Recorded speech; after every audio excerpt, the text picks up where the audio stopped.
کیفیت کو دیکھنے کے لیے جایا جائے، وہ کس حالت میں ہے، کتنی تکلیف کے اندر مبتلا ہے اور کیسی حالت میں مبتلا ہے۔ اللہ کے نبی علیہ السلام نے فرمایا یہ مسلمان کے اوپر ذمہ داری ہے، مسلمان کے اوپر حق ہے کہ وہ اپنے بھائی ہو یا دوست ہو یا رشتہ دار ہو یا اپنے محلے کے لوگ ہو یا کوئی بھی اپنے ارد گرد ہو، اگر جانکاری ہو کہ فلاں گھر کے اندر فلاں آدمی بیماری کے اندر مبتلا ہے تو تم تھوڑا سا ٹائم نکال کر کے اس کی عیادت کے لیے جایا کرو، اس کو دیکھنے کے لیے جایا کرو، اس کی بیماری کی حالت کو دیکھنے کے لیے جایا کرو۔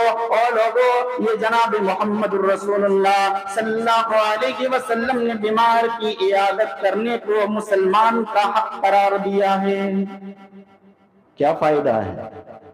دوسری بخاری کے اندر ایک روایت ہے، نبی علیہ السلام نے ارشاد فرمایا وَأَطْعِمُ الْجَائِعِ، بھوکوں کو کھانا کھلاؤ، وَعِيَادَةُ الْمَرِيضِ، اور مریض کی عیادت کرو۔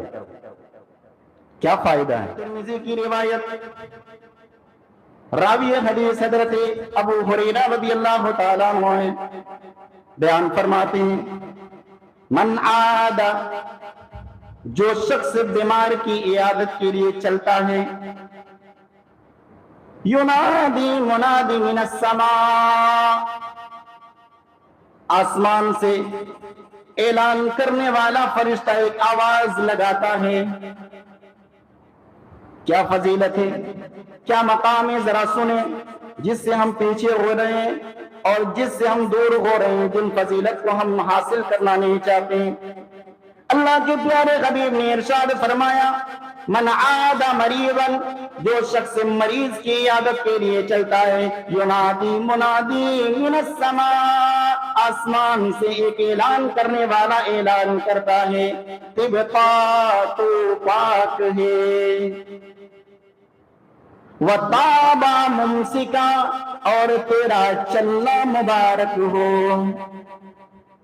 یہ کوئی عام آدمی نہیں بلکہ اللہ کے نورانی مخلوق فرشتے اس بندے کی تعریف میں اعلان کرتے ہیں جو بندہ بیمار کی عیادت کے لیے جا رہا ہے۔ تیرا تو پاک ہے اور تیرا چلنا مبارک ہو۔ وَمَنْزِلَةً مِّنَ الْجَنَّةِ، اور تو نے جنت میں ایک گھر بنا لیا، اور بیمار کی عیادت مت کرو۔ کتنا بڑا مقام کہ اس شخص کے لیے فرشتے آسمان میں اعلان کر رہے ہیں۔ دوسرا یہ کہ اس کی پاکی کا اعتراف کرتے ہیں تو پاک ہے، تیرا چلنا بھی مبارک ہو، اور سنو تو نے جنت کے اندر ایک گھر بنا لیا۔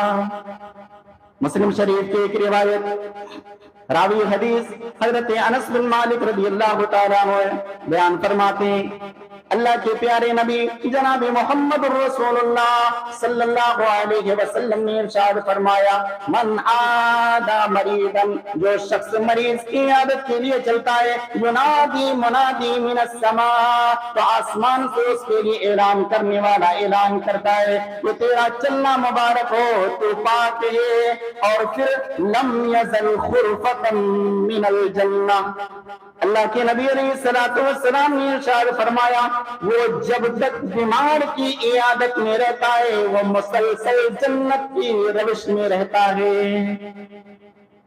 خرفہ، وہ مسلسل جنت کی روش میں رہتا ہے۔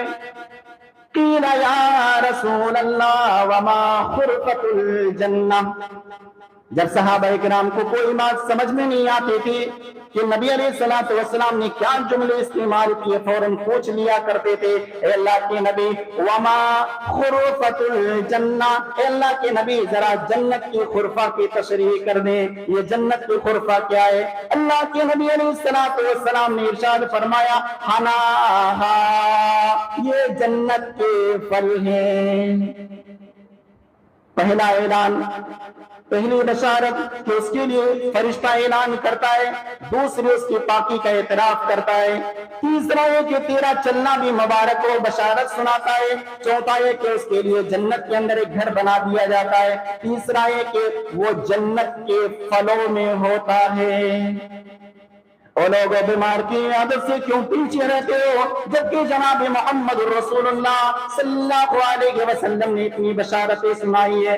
سنیے اور آگے ترمذی کی روایت حدیث نمبر 969 نمبر کی حدیث ہے. راوی حدیث حضرت ابو خافہ رضی اللہ تعالیٰ عنہ بیان فرماتے ہیں کہ حضرت ابو خافہ رضی اللہ تعالیٰ عنہ بیان فرماتے ہیں کہ حضرت علی رضی اللہ تعالیٰ عنہ نے اس کے ہاتھ کو پکڑ لیا, اس کے ہاتھ کو پکڑا اور کہا کہ انطلقوا بنا الی الحسن یعودوا, چلو حضرت حسن رضی اللہ تعالیٰ عنہ کے گھر ان کی بیمار کی عیادت کرنے کے لیے. حضرت علی رضی اللہ تعالیٰ عنہ نے ابو خافہ رضی اللہ تعالیٰ عنہ کا ہاتھ پکڑا اور کہا کہ چلو حسن رضی اللہ تعالیٰ عنہ, یہ حسن بن علی نہیں دوسرے حسن ہیں, حضرت حسن کے پاس چلو, وہ بیماری کے اندر مبتلا ہیں, ان کی عیادت کرنے کے لیے. اس سے ایک طرف استدلال یہ ملتا ہے کہ ٹیم بنا کر کے بھی کسی کی عیادت کے لیے جا سکتے ہیں, جماعت بنا کر کے بھی کسی کی عیادت کے لیے جا سکتے ہیں. جیسے گھر کا 4-5 افراد مل کر کے کسی بیمار کی عیادت کے لیے چلے گئے, یا جماعت کا 4-5 لوگ 10 لوگ چلے گئے کسی کی عیادت کرنے کے لیے, اس حدیث سے استدلال لیا جا سکتا ہے. حضرت علی رضی اللہ تعالیٰ عنہ نے ابو خافہ رضی اللہ تعالیٰ عنہ کا ہاتھ پکڑ کر کے فرمایا کہ چلو حسن کی عیادت کرنے کے لیے. جب ان کے پاس پہنچے تو حضرت موسیٰ اشعری رضی اللہ تعالیٰ عنہ وہیں پر موجود تھے. وہ اس سے پہلے آ چکے تھے, بیمار کی عیادت کرنے کے لیے آ چکے تھے. حضرت علی مرتضیٰ رضی اللہ تعالیٰ عنہ نے حضرت موسیٰ اشعری رضی اللہ تعالیٰ عنہ سے پوچھا کہ آپ عیادت کرنے کے لیے آئے ہیں یا زیارت کرنے کے لیے آئے ہیں؟ حضرت موسیٰ اشعری رضی اللہ تعالیٰ عنہ نے فرمایا بل عائد, بلکہ میں عیادت کرنے کے لیے آیا ہوں. آگے سنیے ترمذی شریف کی روایت حضرت علی رضی اللہ تعالیٰ عنہ راوی حدیث بیان فرماتے ہیں کہ کیا میں آپ کو بشارت نہ سناؤں, کیا میں آپ کو بشارت نہ سناؤں؟ حضرت موسیٰ اشعری نے فرمایا کہ کیوں نہیں, آپ مجھے بشارت سنائیے.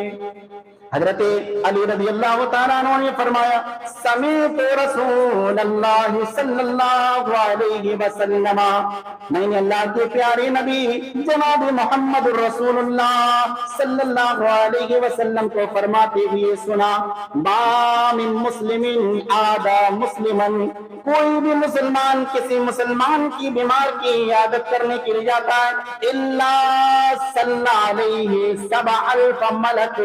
اللہ کے نبی علیہ السلام نے ارشاد فرمایا کہ نبی علیہ السلام نے فرمایا جو مسلمان کسی مسلمان کی بیمار کی عیادت کرنے کے لیے جاتا ہے, آگے کے جملے نبی نے فرمایا صلی علیہ 1,000 ملک حتی یمسی, کوئی بھی مسلمان صبح کے وقت کسی بیمار کی عیادت کرنے کے لیے جاتا ہے, صبح کے ٹائم اور ایک شام کا ٹائم ہوتا ہے, غدوتن کا لفظ استعمال ہوا ہے. جو کوئی مسلمان کسی مسلمان کی بیمار کی عیادت کے لیے صبح کے وقت جاتا ہے, کیا مقام ہے, کیا فضیلت ہے؟